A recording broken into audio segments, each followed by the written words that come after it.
Now, as I was backstage and I heard Ted finishing up his remarks, did I hear you all saying, "Yes, we can"?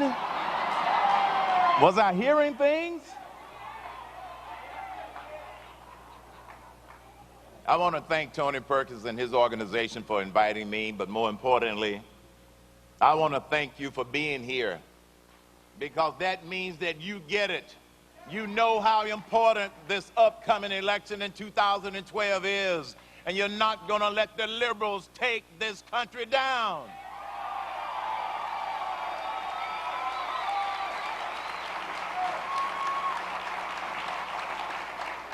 One of my heroes, Dr. Benjamin E. Mays, used to remind the young men of Morehouse when he said, "Let it be borne in mind that the tragedy of life does not lie in not reaching your goals.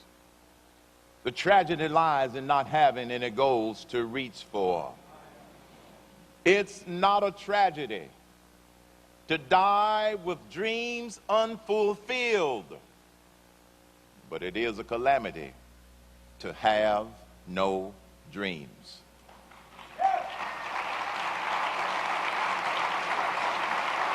The American dream is under attack. The American dream is under attack because we have become a nation of crises. And that shining city on a hill that Ronald Reagan talked about has started to slide down to the side of the hill because of all of these crises. We have an economic crisis. We have an entitlement spending crisis. We have an energy crisis. We have an illegal immigration crisis. We have a foggy foreign policy crisis. We have a moral crisis. And we have a severe deficiency of leadership crisis in this country. You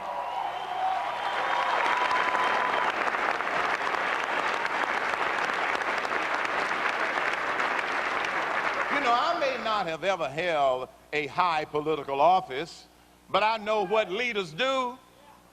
Leaders make sure that they're working on the right problems, that they assign the right priorities, that they surround themselves with the right people in order to put together the right plans, in order to fix stuff instead of to continue to talk about stuff. That's what leaders do. And I happen to believe that even though the American dream is under attack, the founding fathers got it right.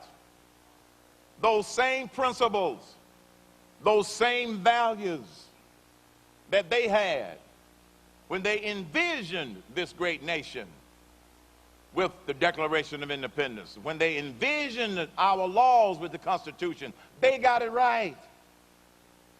And they said we are endowed by their Creator with certain unalienable rights, that among these are life, liberty, and the pursuit of happiness. They said certain unalienable rights, that among these. I happen to believe they were talking about some others in addition to life, liberty, and the pursuit of happiness. I kind of believe that they had in mind that one of these other unalienable rights was the right to protect yourself, protect your family, and to protect your property. We call it the Second Amendment. Unalienable right.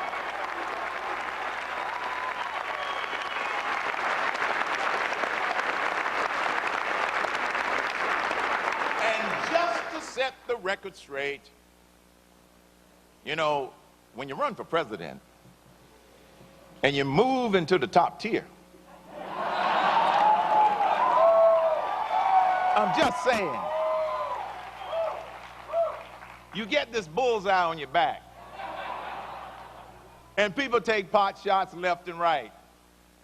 But I don't want you to be unclear about where I stand on certain things, and you won't be confused by some of the garbage that people are going to throw out there because they a little bit afraid that this long shot may not be a long shot any longer.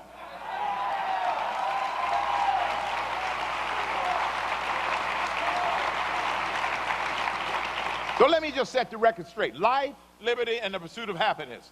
I believe in life from conception, period, no exceptions.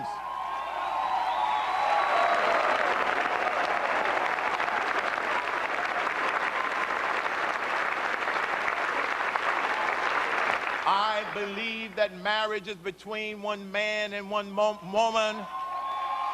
And I would not have asked the Department of Justice to not enforce it. I would have asked the Department of Justice to enforce the Defense of Marriage Act.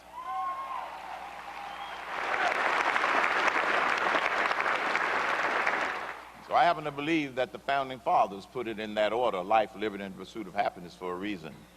You can pursue happiness all you want to, as long as you don't tread on somebody else's liberty.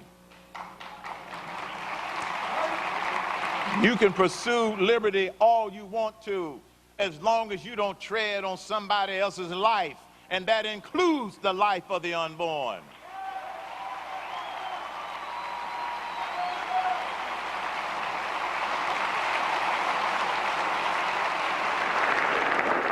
And so the pursuit of happiness, just like my parents pursued that definition of happiness.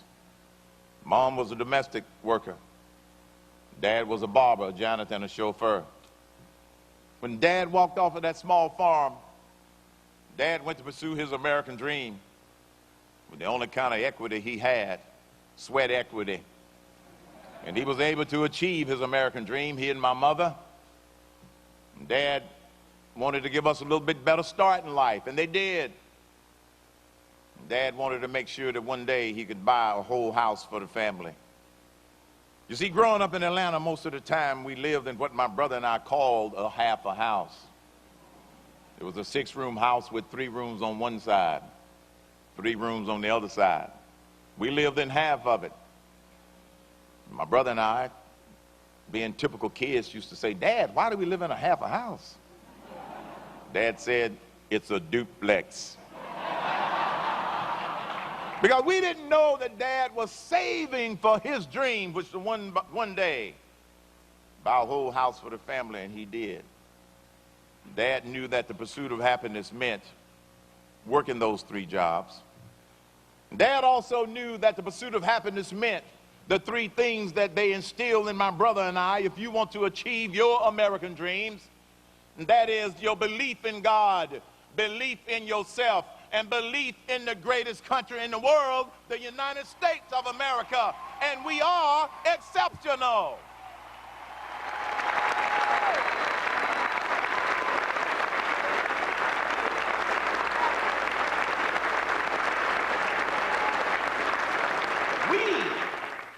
We might be the shining city on a hill that has slid down to the side of the hill temporarily, but we are still the nation that all the other nations in the world look up to, because we are an exceptional nation, and I'll never apologize for America's greatness.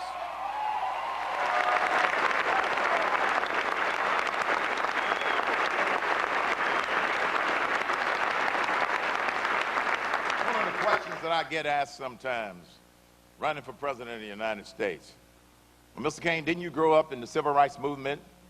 Yes, I did. In Atlanta, Georgia.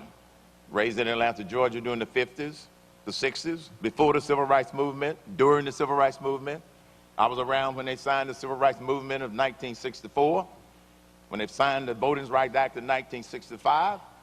This nation has made it through the Civil War. This nation has made it through the struggle we had with slavery, Jim Crow laws, civil rights. And a reporter asked me just yesterday, "Well, aren't you angry about how America has treated you?" I said, "Sir, you don't get it. I have achieved all of my American dreams and then some, because of the great nation, the United States of America." What that to be angry about?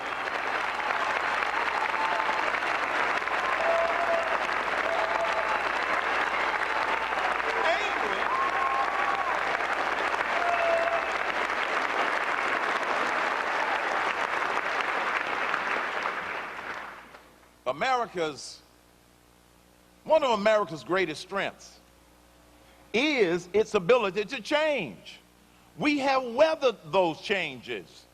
That's what makes this nation great. One of the reasons that I'm on the journey that I'm on, because I want to make sure that our children and my grandchildren and your grandchildren have an opportunity to be able to pursue their American dreams, because you see, it's not about us. The pursuit of happiness, as long as you don't tread on somebody else's liberty. Those demonstrations on Wall Street, they are anti-capitalism. They are anti-free market. And when a reporter asked me the other day, well, what do you think about those demonstrations up on Wall Street? I said, first of all, Wall Street didn't write these failed economic policies. The White House did. Why don't you move the demonstration to the White House? That's why you don't have a job. That's why you don't have a business. Move it to the White House.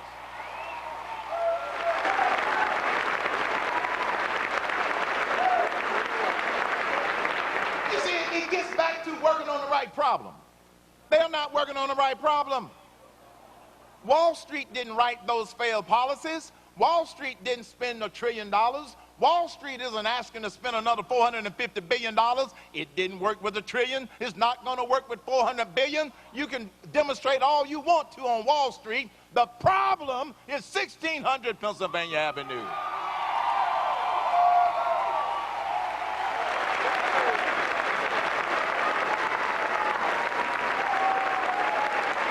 That's the problem. And if you never work on the right problem, you're never going to get the right answer. Founding fathers, they got it right. And let me tell you one other thing that they got right, which is why you are part of this citizens movement going on across this country. They got it right. Because as a caller to my radio show one night, when I was on the radio, when you run for president, you become unemployed. I haven't figured that out yet. But Colin, you become unemployed, my friend. But it's not about us, it's about those grandkids. A caller calls to my show one night, Mr. Cain, I'm frustrated. Why are you frustrated, young man? I'm frustrated, Mr. Cain, because I don't like the direction of this country, and I don't know what I can do about it. I said, well, do you vote on a regular basis? Yes, sir. Elections, yes. That's good. I said, do you have a copy of the Declaration of Independence? He said, yes. I said, go get it. He went and got the copy of the Declaration of Independence. He came back a few seconds later. I heard him flipping through the pages. And I said, did you find it? He said, yes, sir.